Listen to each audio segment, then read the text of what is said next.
¿Sí? Ok, pues gracias por venir a la última sesión del semestre del seminario. Y tenemos el gusto de tener a Ricardo Uribe, quien está haciendo una estancia de un año en el Instituto de Matemáticas. Viene de Francia, de la Universidad de Borgoña. Él fue alumno de Arnold, el famoso Arnold, y pues es un gusto tenerlo aquí. Gracias. Bueno, pues les voy a hablar de superficies suaves, aunque algunas de las cosas, bueno, los teoremas valen para superficies cierto tipo de superficies que no son suaves, que son los que son llamados frentes de onda, aunque pues, no lo voy a considerar, pero todos los resultados son válidos. Y bueno, en superficies suaves hay puntos especiales que voy a describir, así como a veces hay líneas especiales eh, que, que son estables bajo deformaciones pequeñas. Por ejemplo, si hace un difeomorfismo del espacio, la superficie se puede mover un poquito y todas esas características que voy a describir uh, no se van a conservar punto a punto, pero se van a deformar un poquito. Si había una curva por ahí importante, pues vamos a tener una curva nueva que va a estar muy cerquita de la anterior. Si había un punto especial por allí, pues vamos a tener un punto nuevo, que no es la imagen del precedente, pero va a haber un punto ahí que va a estar cerquita de donde estaba el anterior. Y esas propiedades que son estables así bajo difeomorfismos, muchas de ellas, las razones de la estabilidad son topológicas. Y no solo eso, sino hay relaciones entre los diferentes tipos de puntos, diferentes tipos de curvas que voy a explicar. Entonces voy a comenzar dando algunos ejemplos de cosas un poco más simples para dar una idea del tipo de teorema. Entonces, ahora sí le sigue. Entonces, pues a ver, bueno, yo creo que mejor vamos a seguir así. Ajá. Bueno, de lo que se trata aquí es estudiar el contacto de superficies con líneas. En la geometría habitual que se da en los cursos de geometría diferencial, de curvas o de superficies, frecuentemente se habla de curvatura y se considera el espacio R3 con una métrica euclidiana y la métrica induce longitudes en las curvas y en las superficies. Y en este caso, pues nos deshacemos de la métrica y nos metemos al espacio proyectivo de dimensión 3. La mayoría de propiedades que voy a describir en un principio son locales, entonces se pueden ver en el espacio R3, pero R3 afín, es decir, no euclidiano. No consideramos un producto escalar, porque todas esas propiedades son invariantes y hacemos transformaciones afines que romperían el producto escalar. Entonces, digamos, en cierta manera son un poco más generales que las propiedades que usualmente se estudian en la geometría diferencial cuando hay una métrica euclidiana. Y entonces, bueno, cuando uno estudia la geometría ordinaria, ve el contacto con círculos, precisamente o con esferas. Y la curvatura, por ejemplo, de una curva es el inverso del radio de cierto círculo que se pega mucho a la curva. Y las curvaturas principales que se consideran en la geometría diferencial de superficies son los inversos de los radios de dos esferas que se pegan más a la superficie que todas las demás esferas tangentes. Bueno, aquí, pues como no hay métrica, no hay esferas ni hay círculos, pero las rectas son bien definidas y los planos también. Entonces son invariantes bajo transformaciones afines o proyectivas. La imagen de una recta es una recta y la imagen de un plano es un plano. Y de hecho, si tengo una curva con una recta tangente o con un plano tangente, o una superficie con una recta tangente o un plano tangente, cuando hago una transformación proyectiva o una transformación afín, la superficie va a una nueva superficie o la curva va a una nueva curva y los respectivos planos tangentes o rectas tangentes dentro del espacio, o sea, los planos en el espacio ambiente, van a planos y a rectas tangentes respectivamente. Entonces son propiedades que son invariantes proyectivos o invariantes afines. Entonces, bueno, eso es lo que quiero estudiar. Bueno, aquí este tipo de geometría, de contacto con rectas y con planos, en el cuadro de la geometría algebraica compleja, fue estudiado a finales del siglo XIX, principios del XX, por Cayley, Salmon, Soiten, y bueno, muchos más, pero fueron, digamos, los principales contributores. Y muchas de las cosas que hacían están relacionadas con este trabajo, que era contar a veces puntos o calcular los grados de ciertas curvas dentro de superficies algebraicas. Pero todo era dentro del cuadro algebraico y complejo. Paralelamente, había el señor Korteweg, que es físico, que estaba estudiando termodinámica, digamos, en problemas experimentales prácticos y también buscando hacer la teoría. Y estudiando termodinámica, pues muchas veces uno tiene que hacer la gráfica de la energía en términos de otras dos variables, y esa gráfica de la energía nos da mucha información sobre el sistema termodinámico que estamos estudiando. Y pues la cosa que se dio cuenta el señor Korteweg es que era fundamental comprender la geometría de esa superficie en términos de contacto con rectas, no en términos métricos, sino en términos de contacto con rectas, y eso fue lo que hizo el señor. Fue uno de los primeros que empecé a estudiar desde el punto de vista real, porque aquí en la termodinámica la cosa es real, ya no es compleja, algebraica, es real y suave, donde suave significa suficientemente derivable, no necesariamente sea infinito, digamos C5 es suficiente. Y bueno, pues hizo muchos descubrimientos prácticos sobre las superficies en términos de contacto con rectas. Y bueno, parte de ese trabajo fue continuado en los años 80 del siglo XX, algunas cosas redescubiertas, porque el trabajo de Korteweg fue completamente olvidado por matemáticos y por físicos. Digamos que yo supe de ese trabajo por Etienne Gis, que me mostró un libro de una historiadora de la ciencia de los Países Bajos, y ahí mencionan el trabajo de Korteweg, pero fuera de ese libro, de esa historiadora, pues parece completamente olvidado ese trabajo, que lo publicó, bueno, en francés, lo cual también, y en un journal que ya no existe. Entonces también eso hace más difícil encontrarlo, pero bueno, los físicos de la época pues, no parece que no lo conocieron o lo olvidaron, y los matemáticos también. Bueno, ahora vamos a lo siguiente. Bueno, ahora si tenemos una superficie en R3 o en el espacio proyectivo, tiene generalmente como dos dominios abiertos, que los puede uno caracterizar, que les llama uno el dominio elíptico y dominio hiperbólico. Si uno considera la métrica, olvidándonos que estamos en el caso afino proyectivo, ese dominio elíptico y dominio hiperbólico significaría curvatura de Gauss positiva y curvatura de Gauss negativa. Y hay una curva que los separa, que significaría curvatura de Gauss cero. Bueno, se puede definir todo esto y se define de manera intrínseca porque son propiedades proyectivas en términos proyectivos de contacto con rectas. Y pues bueno, estamos en la primera página, lo que pasa aquí con esto. ¿Sí? Ajá. Sí, bueno, entonces, en esos dominios, elíptico e hiperbólico, que el elíptico localmente significa que se parece localmente a una elipsoide, que vamos a ver algo de eso, y el hiperbólico, que el elipsoide por cierto tiene un plano tangente y la superficie se encuentra localmente de un solo lado, y el hiperbólico pues, es localmente como un hiperboloide de una sola hoja, cualitativamente, que el plano tangente corta en dos rectas y una parte de la superficie queda arriba y la otra parte queda abajo, o sea, atraviesa. Entonces, esto distingue dos tipos de puntos. Y en el dominio, si yo tengo una superficie que tiene dominios elípticos y dominios hiperbólicos, ahí voy a definir puntos que tienen signos. Voy a hablar de esos puntos, son el objeto de esta plática. Y en la curva parabólica también hay puntos que tienen signos.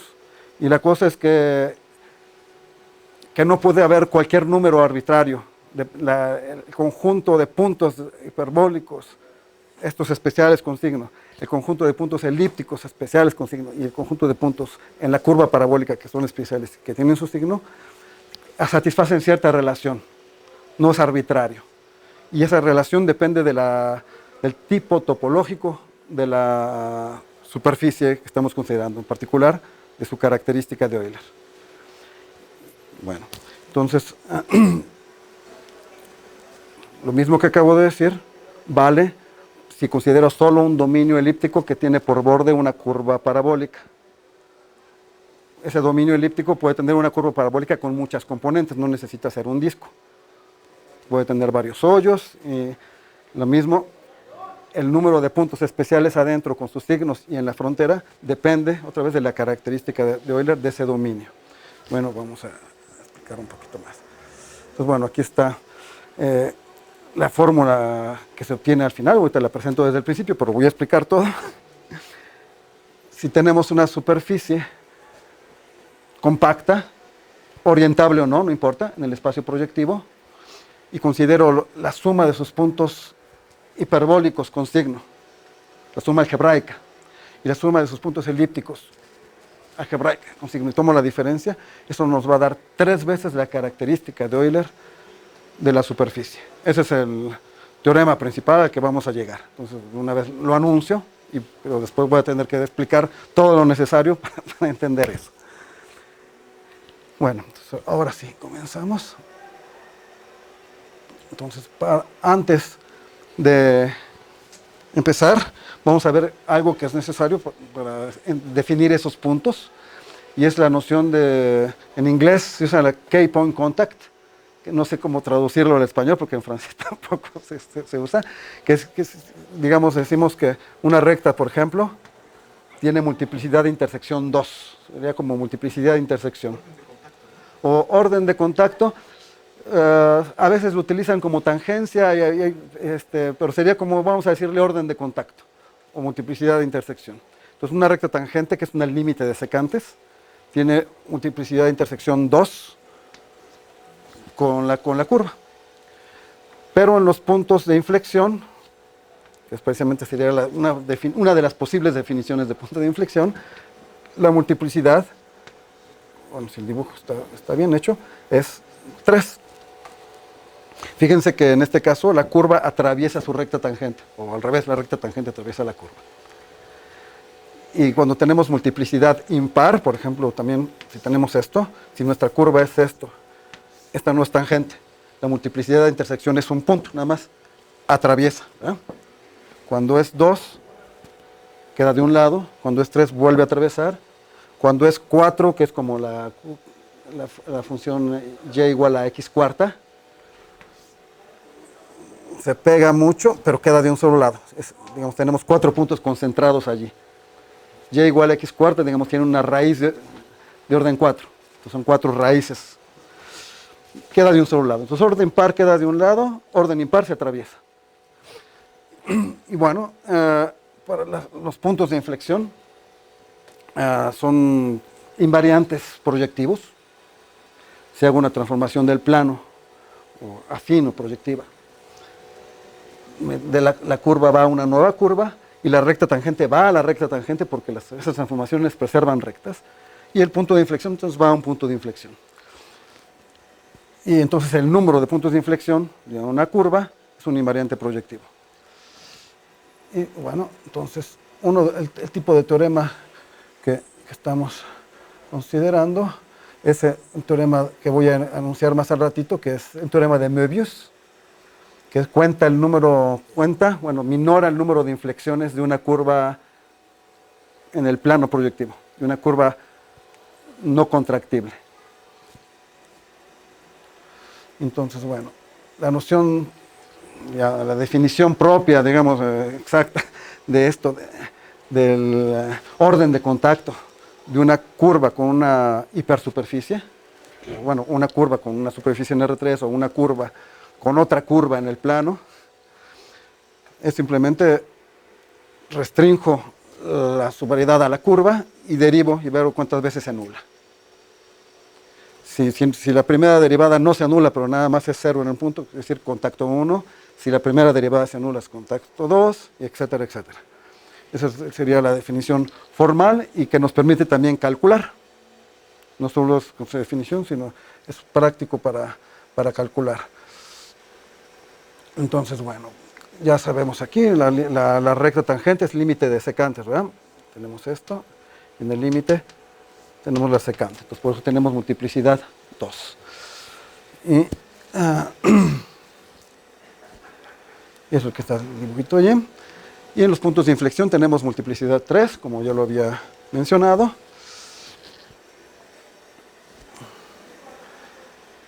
Y el caso, bueno, un ejemplo típico para multiplicidad 3 es precisamente y igual a x cúbica, es una curva que intersecta el eje x con multiplicidad 3, porque precisamente son las tres raíces que se juntaron del polinomio x cúbica. Bueno, ahora viene un nuevo ingrediente, que es la dualidad proyectiva. Y es el hecho de que el conjunto de todas las rectas del plano puede ser considerado cada una de esas rectas como un punto de un nuevo plano. Y eso se ve muy fácil. No sé si alcanzan a ver aquí.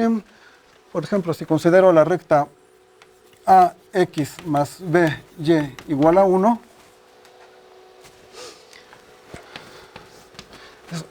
todas las rectas de esta forma son las rectas que no pasan por cero. Toda recta que no pasa por cero se puede escribir en esta forma.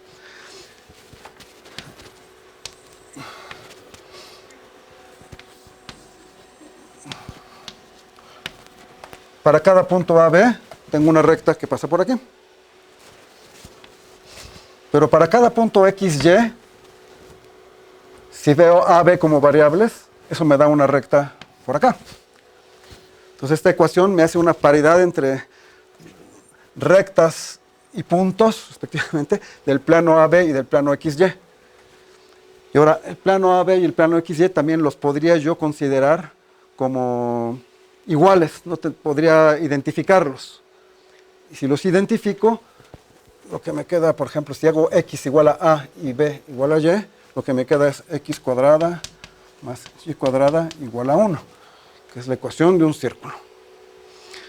Y bueno, esta dualidad de puntos y rectas está relacionada con este círculo, el círculo unitario, por la teoría que se ve en el curso de Geometría Moderna 1 de polos y polares.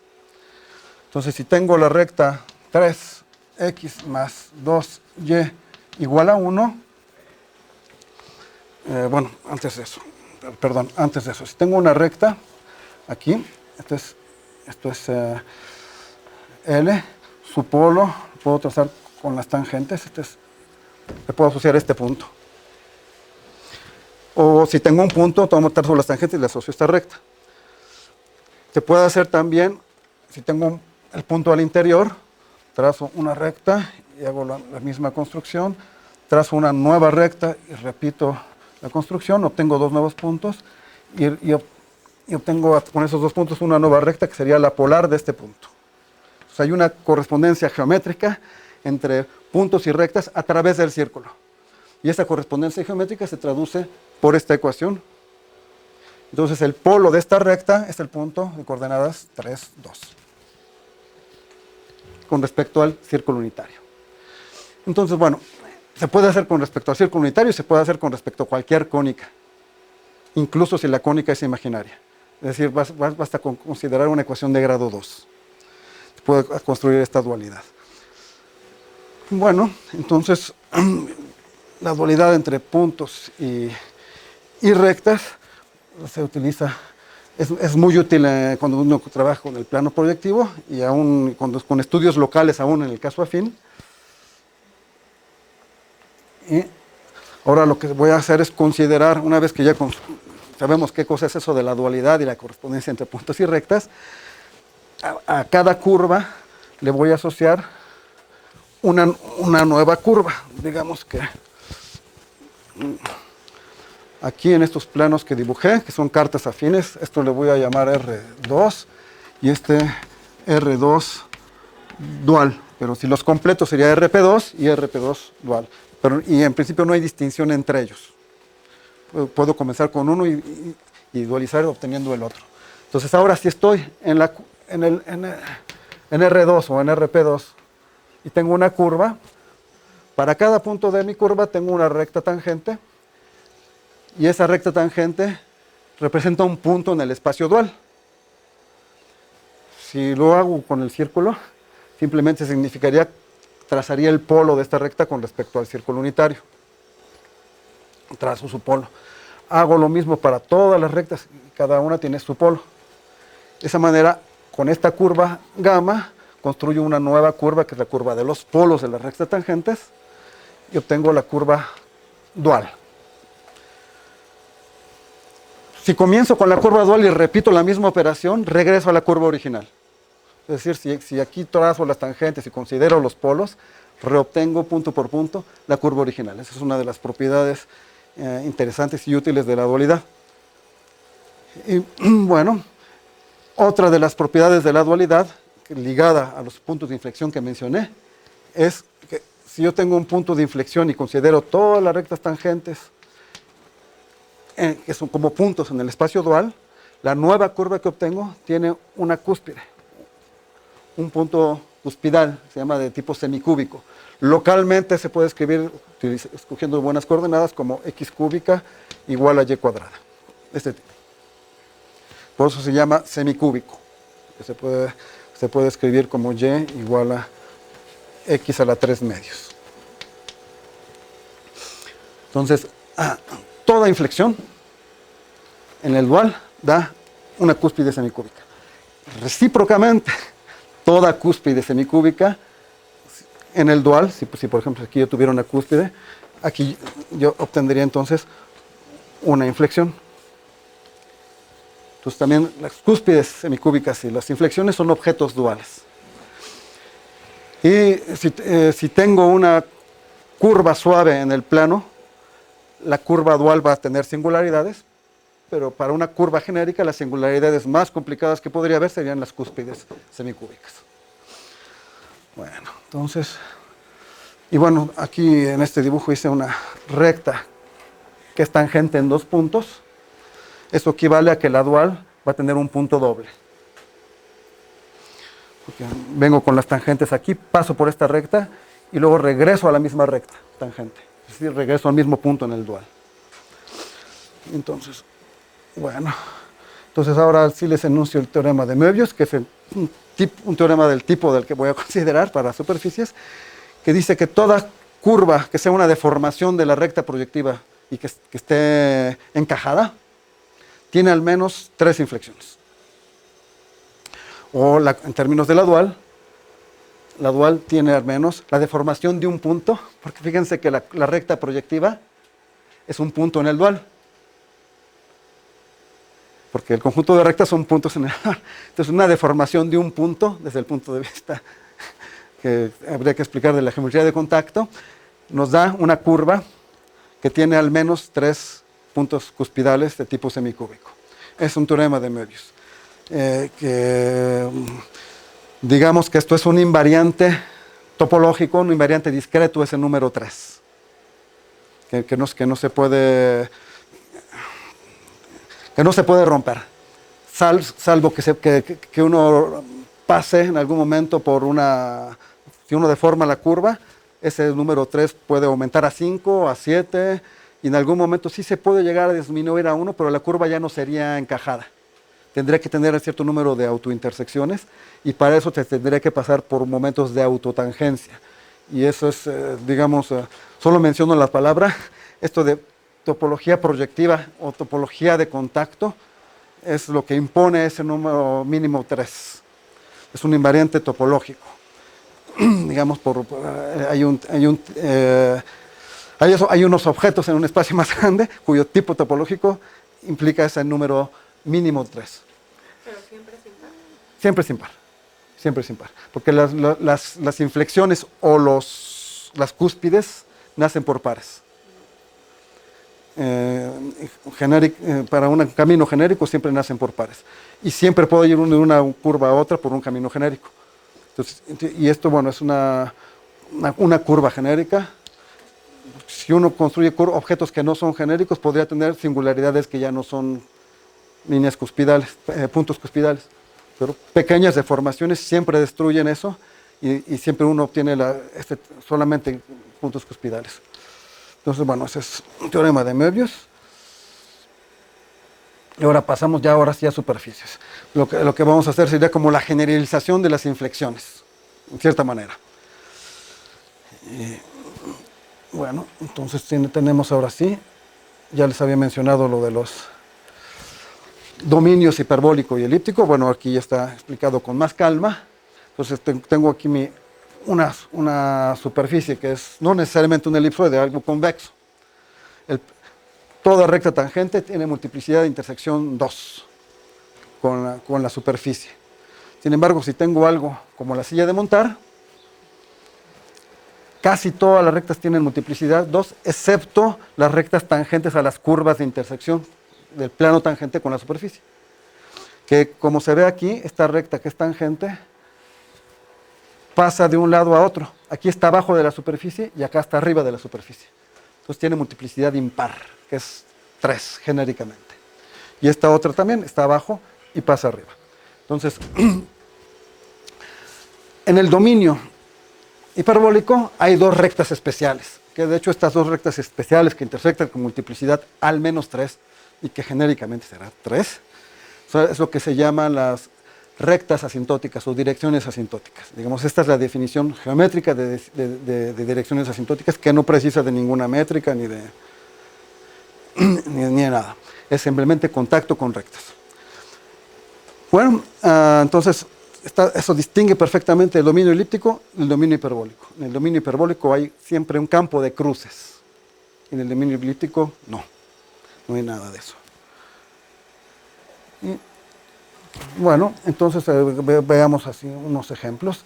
Este ejemplo es el ejemplo del hiperboloide de una sola hoja que les di. El hiperboloide de una sola hoja es generado por rectas, como uno lo ve en el curso de geometría analítica, pero eso lo hace que sea súper degenerado, porque el contacto de la superficie con cada recta tangente es infinito. La recta está contenida en la superficie. Entonces, es el análogo de la esfera cuando uno hace la geometría y considera la curvatura, o el análogo del círculo, que ahí todo es constante, ¿no? Entonces, en este caso, el contacto de un círculo consigo mismo es infinito. Pero aquí el contacto de la recta con la superficie es infinito. Entonces, este ejemplo es degenerado, pero puede servir como modelo, así como la esfera sirve de modelo y los círculos sirven de modelo.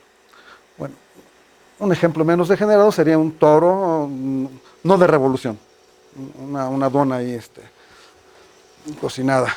Entonces vemos aquí claramente que la parte exterior, el plano tangente queda de un solo lado, entonces son puntos elípticos, y en la parte interior el plano tangente atraviesa.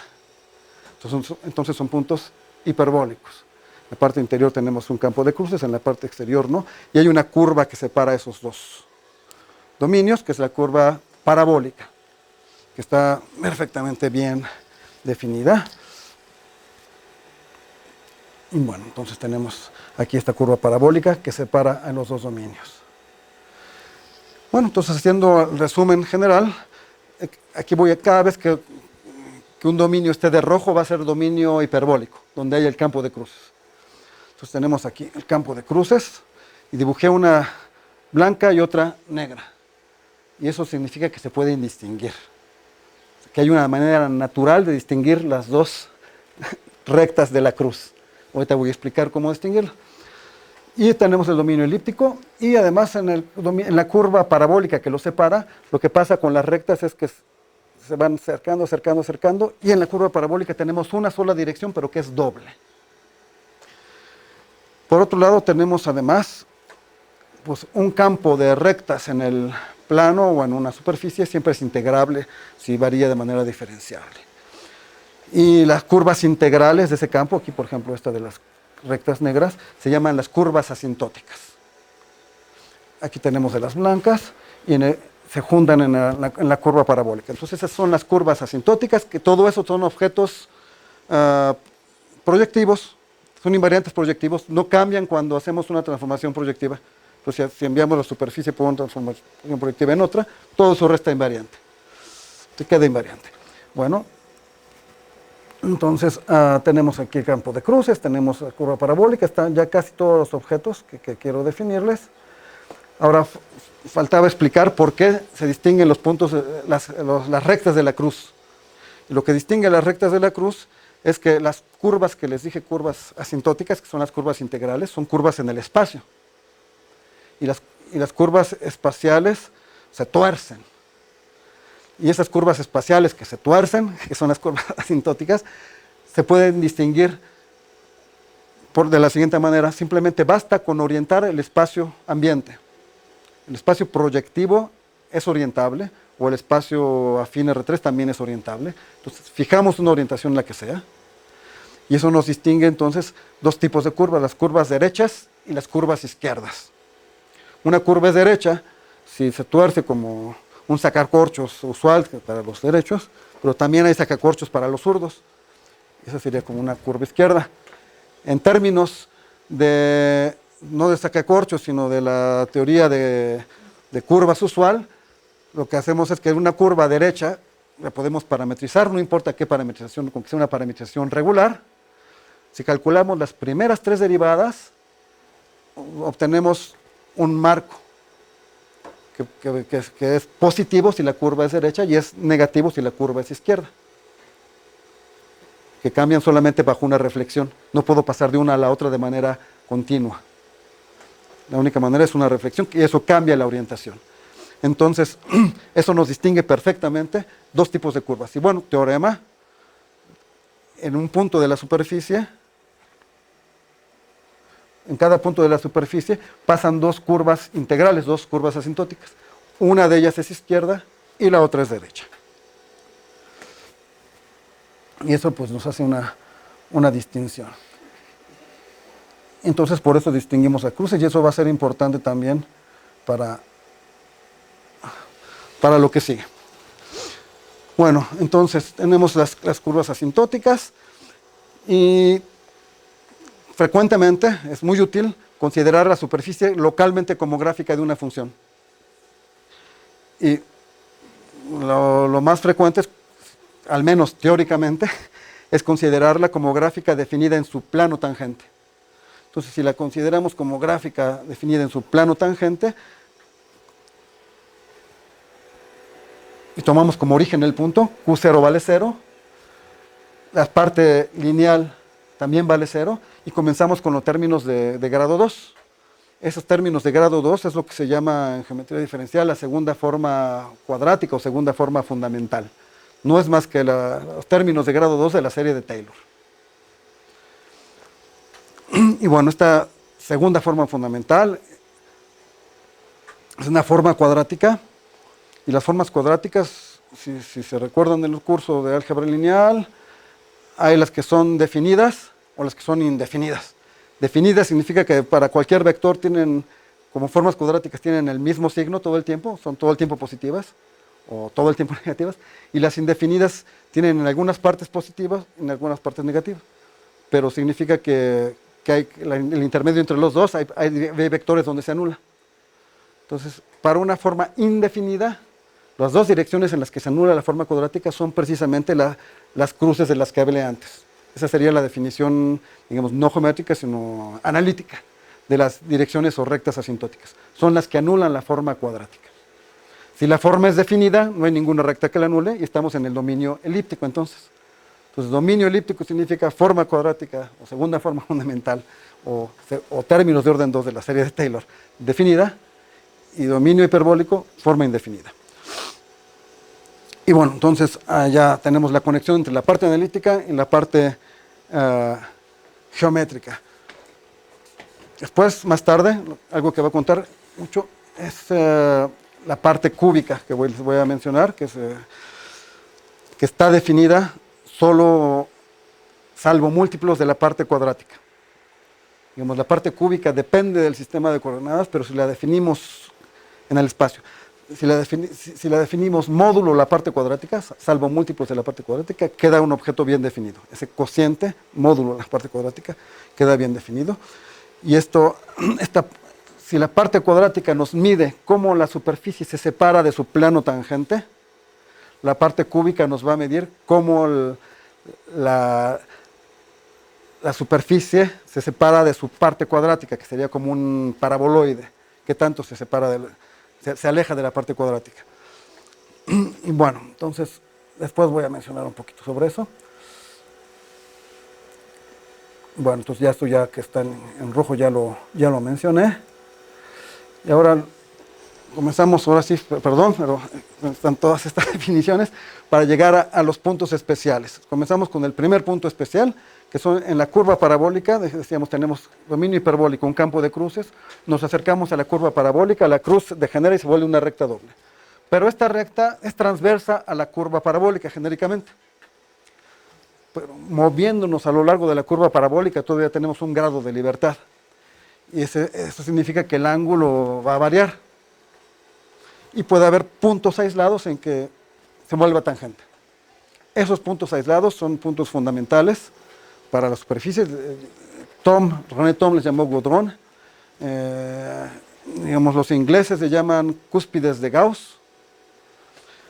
Y Korteweg, que estudiaba, como les mencioné, la geometría de superficies con respecto a tangencia con líneas, descubrió que estos puntos son fundamentales para las transiciones de fase de sustancias, por ejemplo, pasar de líquido a gas. Entonces, cuando tenemos nuestras superficies, la gráfica de una función y tiene un punto de este tipo, ahí pasa algo, cerquita de ahí es donde está la transición de líquido a gas, donde pasan fenómenos los más interesantes en esas transiciones. Bueno, ahora en superficies genéricas tenemos un puntos así aislados, pero tenemos dos tipos de puntos, por los cuales les hablé que había signos para esos puntos. Bueno, vamos a dar la definición de cómo son esos signos de los puntos.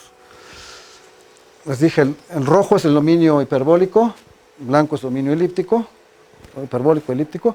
Ahora, si estas rectas que son la línea doble asintótica, la orientamos en la dirección del dominio hiperbólico, en la dirección del rojo, o bien las flechas apuntan en dirección opuesta al algodón, o bien las flechas apuntan hacia el algodón. Hay una de dos. Y pues si apuntan hacia el algodón, vamos a decir que es positivo, y si apuntan en dirección opuesta al algodón, vamos a decir que es negativo. Y la definición no es arbitraria, esa definición tiene que ver con los índices de campos de vectores en el plano. Cuando tenemos un campo de vectores que degenera, tiene un índice que está bien definido. En realidad, esta definición se corresponde perfectamente con eso. Vamos a... ¿Y no pueden apuntar, acostarse y salir? Genéricamente no, porque genéricamente va con un mismo sentido. Sí puede pasar, pero eso significa que tienes un godrón doble. Sí puede pasar, pero eso pasa cuando tenemos un colapso de dos. Que digamos que es estacionario, no solo es tangente, porque sería como ser estacionario al mismo tiempo de ser tangente, lo cual no es, digamos, no sería usual, ¿no? Porque puede ser estacionario en otros puntos, pero que sea al mismo tiempo estacionario, que esté así y cambie de dirección. Y ser tangente, eso genéricamente no pasa. Entonces, puede pasar si el godrón es doble. Entonces tenemos esto. Y, bueno, nada más para mencionar rápidamente cómo estaba ligado a esos signos con los campos, con los puntos singulares de un campo de rectas o campo de vectores, es que en cada punto de la superficie yo tengo todas las direcciones posibles. Y esas direcciones las puedo parametrizar por el ángulo, en una tercera dimensión. Pero de esas direcciones nada más tengo dos que son asintóticas, 1 y 2. Entonces tengo 2 puntos en el tercer eje, que sería como el ángulo. Si hago eso para cada punto del dominio hiperbólico, escogiendo 2 puntos que son uno para cada dirección asintótica, genera una superficie que cubre 2 veces mi dominio hiperbólico. Esa superficie hereda las direcciones y tiene un punto singular precisamente en los godrones. Y resulta precisamente que el índice del punto singular corresponde a la definición que di anteriormente. Entonces no es arbitraria, de hecho de ahí se toma del doble, pero bueno, se toma de este doble recubrimiento. ¿Qué pasó aquí? Bueno, entonces tenemos ahora, es que no le agarro la onda, aquí está. Y bueno, los godrones no solo son importantes para las transiciones de fase en termodinámica, sino similarmente a las inflexiones, que cuando tomaba el dual obtenía un punto cuspidal. Cuando tomo el dual de una superficie que contiene un godrón, obtengo también una superficie singular, ya no una curva singular, pero una superficie singular. Y les voy a explicar cómo está la cosa, al menos con el borrador. Aquí está. Gracias. ¿Cómo está la cosa con esto?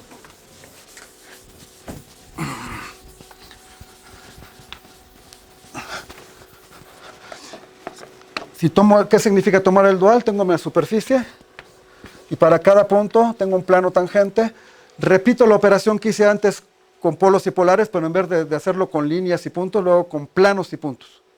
Y sustituyo el círculo unitario por la esfera unitaria. Y sustituyo la ecuación AX más BY igual a 1 con AX más BY más CZ igual a 1. Lo mismo. Todo palabra por palabra se repite. Y bueno, entonces un plano en este espacio representa un punto en el espacio dual.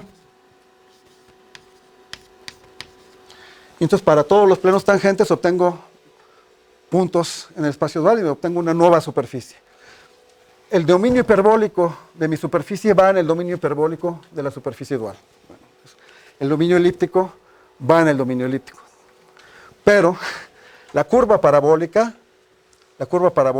si tengo de la superficie, esto es P, no va a una curva parabólica, va a una línea cuspidal de la superficie. La superficie se vuelve singular, como algo así. Perdón. Entonces se vuelve singular. Entonces toda la imagen de la curva parabólica es una línea en la que la superficie es singular, es cuspidal.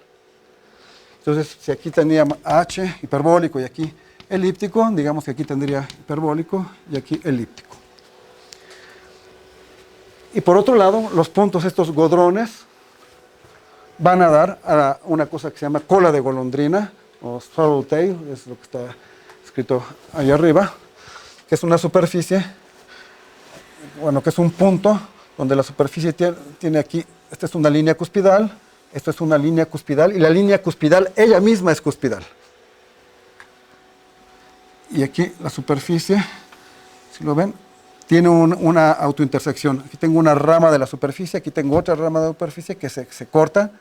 Este punto de autointersección llega hasta el punto este es el punto cuspidal. Y entonces, digamos, aquí está explicado, si esto sería el dominio elíptico, va en esta parte, todo lo hiperbólico va en el resto. O al revés, si esto es el dominio elíptico, va aquí, y lo hiperbólico va en el resto. Entonces, esta diferencia entre estas dos colas de golondrina, esta diferencia clara, depende solo del tipo de godrón. Y eso depende solo de cómo está el campo de líneas asintóticas. Usted tiene una implicación fuerte en la dual. Y bueno, si tenemos una superficie lisa, pero genérica, no importa cuánto haga de cosas raras, va a tener siempre singularidades, pero las singularidades más complicadas que tendrá, si la superficie está en posición general, digamos, si no tiene alguna simetría especial y nada así, van a ser colas de golondrina. Entonces, eso son las más complicadas. Eso también muestra también que los godrones para el estudio al menos de superficies inusuales, son muy importantes. Estos puntos G, con signo más o con signo menos, y esto los distingue en términos de la dual. Entonces, bueno, ya son los primeros puntos de los que le hablé, que están en la frontera entre el elíptico y el hiperbólico, los godrones, hay positivos y hay negativos. Luego vamos a mencionar lo siguiente. Les había hablado que la superficie tiene en el dominio hiperbólico un campo de cruces, que son las direcciones asintóticas o líneas asintóticas, y que cada una de esas, para un punto genérico, tenemos tres que serían la multiplicidad de intersección con la superficie, es decir, atraviesan la superficie. Pero tenemos todavía 2 grados de libertad en la superficie, y puede ser que moviéndonos alguna de esas degenere, es decir, que tenga un contacto mayor, y eso pasa a lo largo de curvas. Entonces puede haber una curva a lo largo de la cual una de las dos tenga 4 y la otra 3. Pero tenemos distinción entre las dos. Había la negra y la blanca, o la derecha y la izquierda. Entonces, por ejemplo, esta sería esta curva donde una de las dos tiene multiplicidad mayor, se llama curva flecnodal, F, y por ejemplo, derecha. Para la otra tendríamos, con otro color, gracias. Tendríamos una curva flecnodal izquierda, por ejemplo, por acá. Tendríamos esto, tendríamos 3 y aquí 4, por ejemplo. Y puede haber puntos aislados donde esas se corten, que son los siguientes protagonistas después de los godrones, que se llaman nodos hiperbólicos o hiperbonodos, nodos hiperbólicos, nodo hiperbólico. Bueno, todo esto, puesto que está definido en términos de contacto con rectas, es invariante proyectivo. Y no solo es invariante proyectivo, como les mencioné antes, es estable bajo pequeñas deformaciones, bajo pequeños difeomorfismos. Si hago un difeomorfismo del espacio, la superficie va en una nueva superficie, pero un punto de la curva flecnodal no va a un punto de la curva flecnodal, porque es un difeomorfismo arbitrario. Pero el hecho de que sea pequeño la deformación, tomando en cuenta las derivadas, implica que la nueva superficie va a tener una curva flecnodal próxima a esta y otra próxima a esta, y se van a intersectar en un punto próximo a esto, que ya no van a corresponderse punto por punto, pero como objetos son estables. Entonces, en ese sentido, pues son objetos que tienen un interés, porque son robustos, aparecen siempre, no se destruyen con pequeñas deformaciones. Bueno, entonces estos puntos que se llaman nodos hiperbólicos o hiperbonodos, tienen un signo también. Bueno, yo creo que no va a dar tiempo de definir el signo, pero tienen un signo. Y hay otra manera de definirlos. Los acabo de definir en términos de la intersección de las dos curvas flecnodales, pero hay una manera, digamos que algebraica. Si tienen ustedes la función definida como f, como gráfica definida sobre el plano tangente, tenemos una parte cuadrática, una parte cúbica, y la parte cúbica, como dije, está definida módulo la parte cuadrática. Entonces, cuando la parte cúbica es 0, módulo la parte cuadrática, es decir, cuando la parte cúbica es un múltiplo de la cuadrática, lo que tenemos es un punto de estos. Eso significa que la parte cúbica no se desvió en nada de la parte cuadrática, que la superficie es muy bien aproximada por su parte cuadrática. Eso es lo que nos está diciendo eso. Estos puntos tienen esa propiedad. Es una manera alternativa de definirlos. Y esto, ahorita para definirlo de esta manera, no utilicé la curva flecnodal y no utilicé que estuviéramos en el dominio hiperbólico. Eso podría ser también en el dominio elíptico. Entonces, en el dominio elíptico también hay puntos aislados de ese tipo, que interpretados en términos de curva flecnodal significaría que hay dos líneas asintóticas complejas conjugadas, porque en el real no la vemos, que habría curvas asintóticas complejas conjugadas y curvas flecnodales complejas conjugadas, pero dos curvas que se cortan, complejas conjugadas, que tienen una intersección, la intersección debe ser real. Entonces hay puntos reales. Pero bueno, podemos olvidar esos objetos complejos conjugados y quedarnos con esta definición de que la parte cúbica sea un múltiplo de la parte cuadrática. Y eso nos define entonces puntos aislados en el dominio elíptico y también en el dominio hiperbólico. Entonces son nodo hiperbólico y en el dominio elíptico, con esta definición, también tenemos nodos elípticos. Y ambos tienen signos. Y bueno, entonces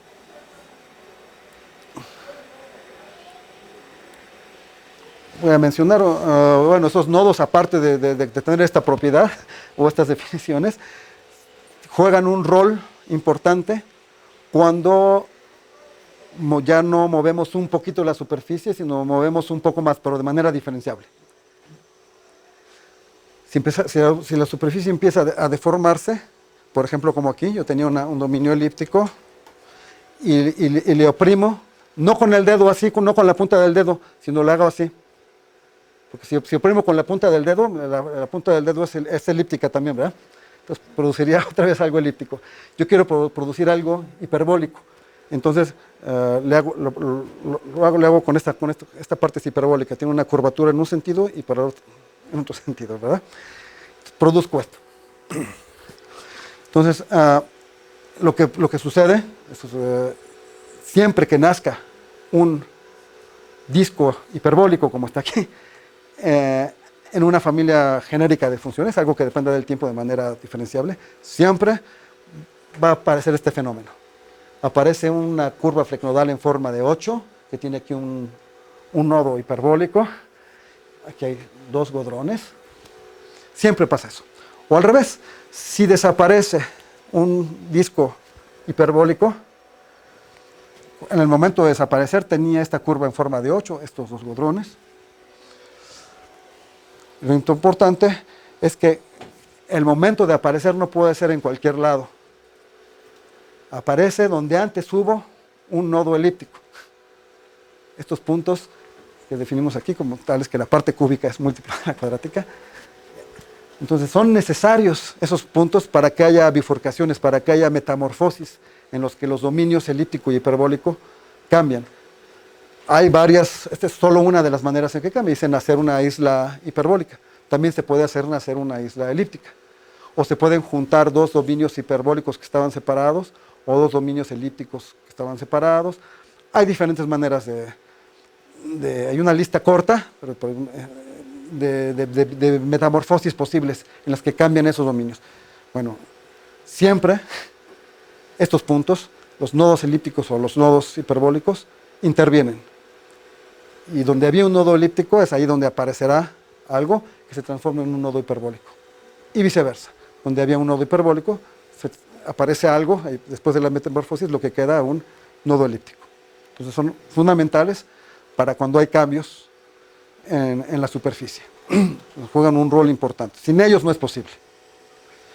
Y si tenemos un dominio en donde no hay ninguno de ellos y comenzamos a hacer esta deformación, por ejemplo, que hice aquí, pues tenemos que crearlos, si no, no hay la deformación. Al momento de comenzar la deformación tendrían que aparecer esos puntos y en uno de esos puntos se produce la metamorfosis. Entonces son fundamentales para esto.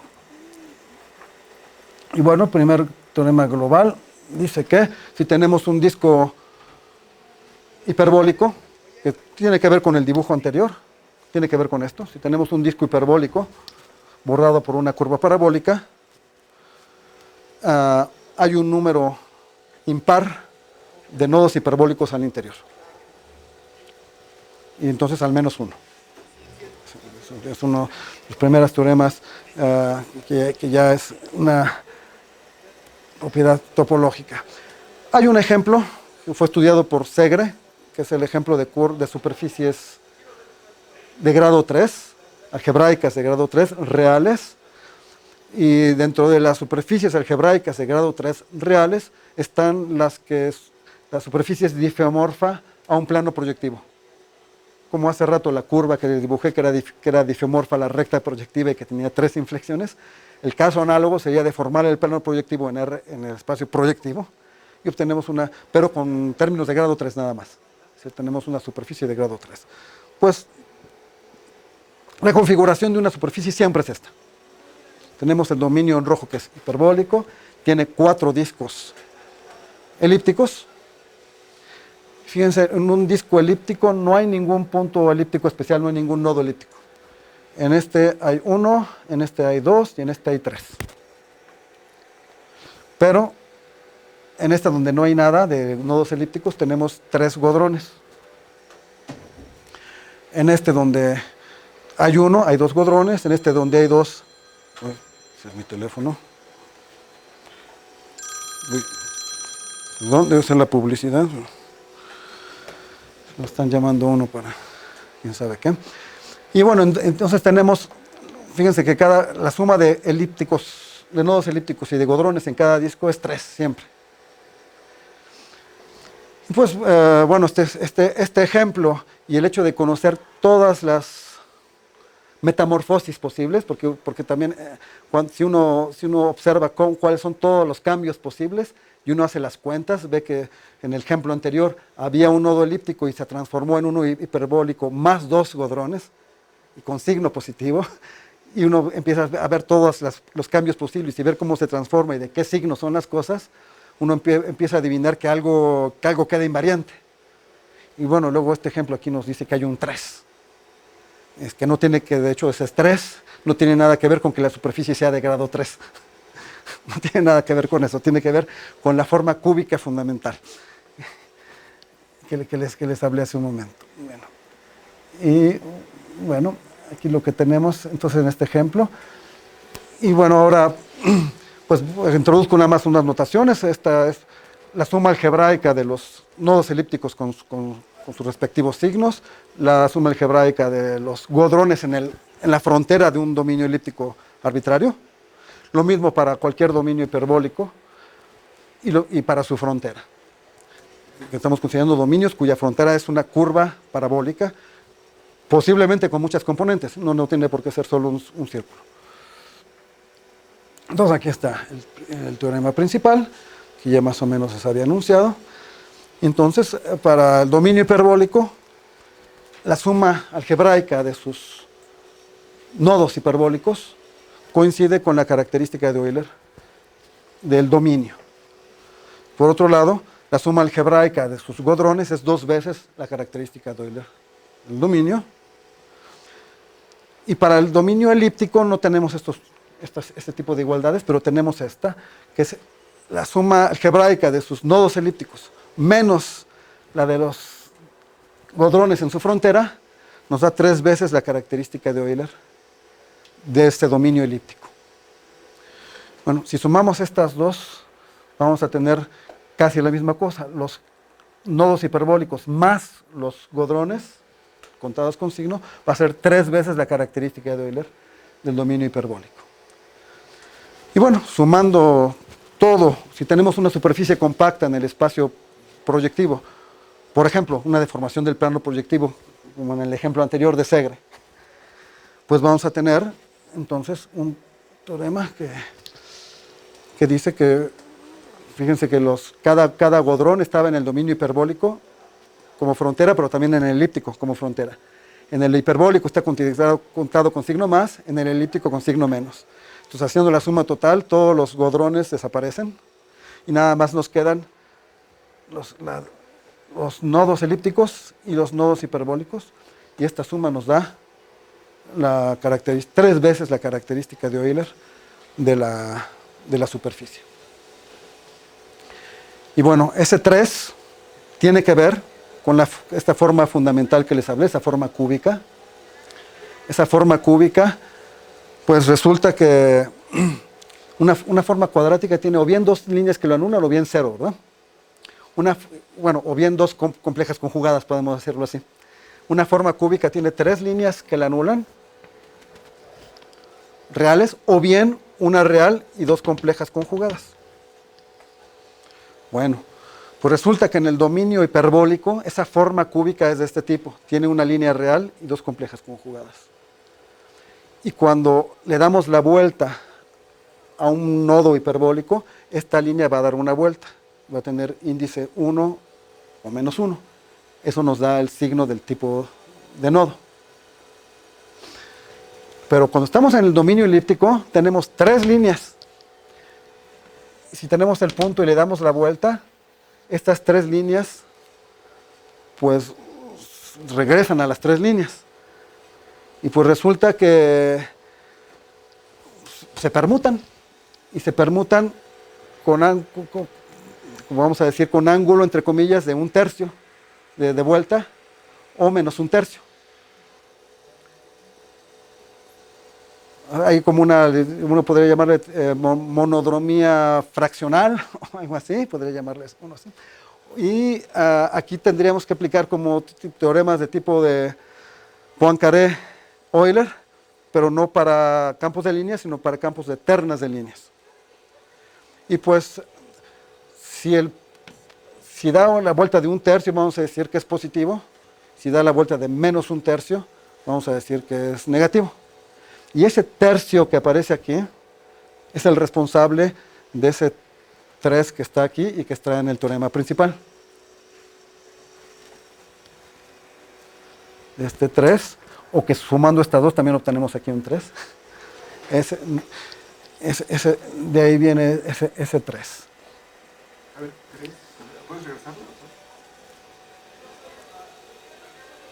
Si sumamos estas dos, para el dominio hiperbólico y su frontera, vamos a tener la característica de Euler más 2 veces la característica de Euler, vamos a tener 3 también. Aquí es más y aquí es simplemente menos, aquí es la diferencia. Y tenemos también 3 veces la característica de Euler. Entonces, a la hora que lo sumas... A la hora que sumo todo sobre la superficie, las partes de los godrones se va y nada más nos queda la elíptica y la hiperbólica. Nos queda esto a la hora de sumar.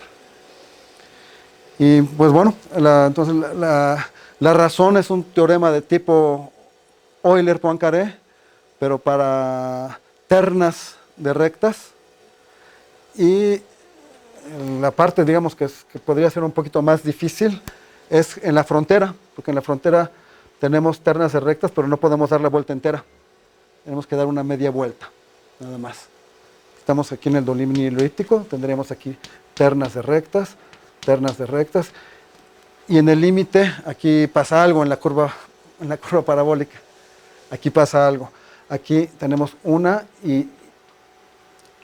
doble y la otra es tangente para la parte cúbica.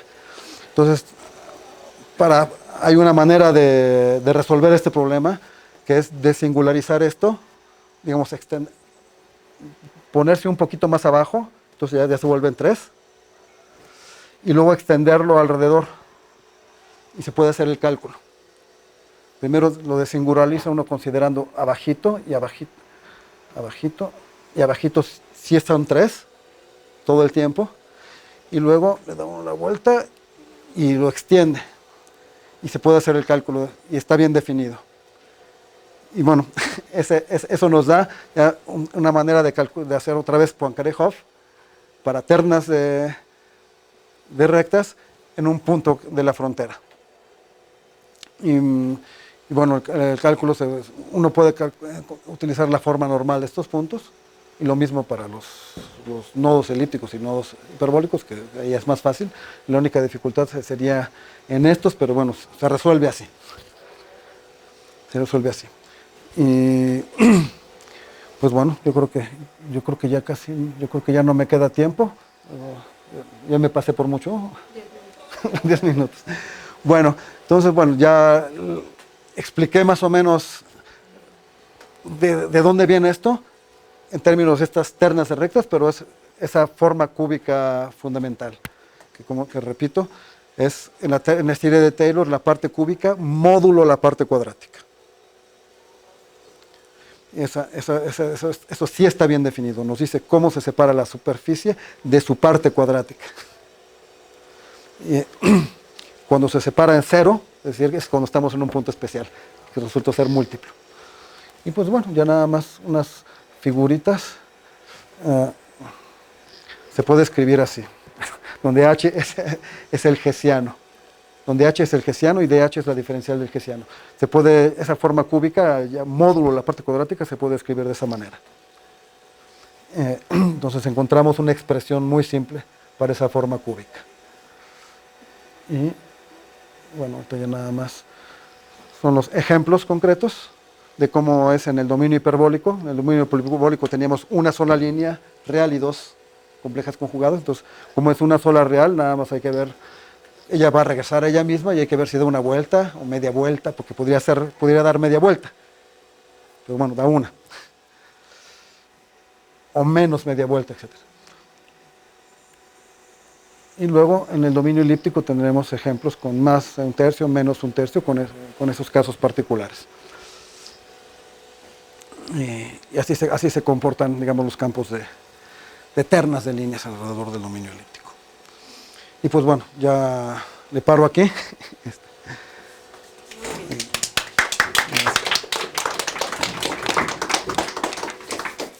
¿Preguntas?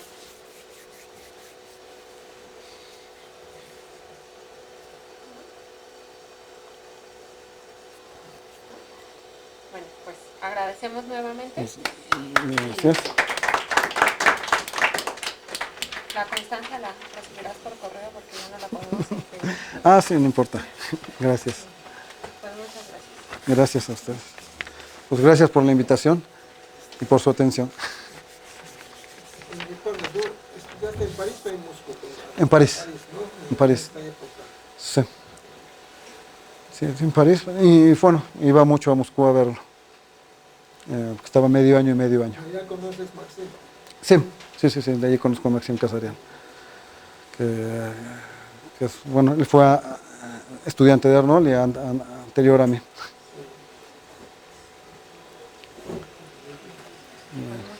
Que es topólogo, por cierto. Bueno, pues gracias a ustedes. Gracias a ti.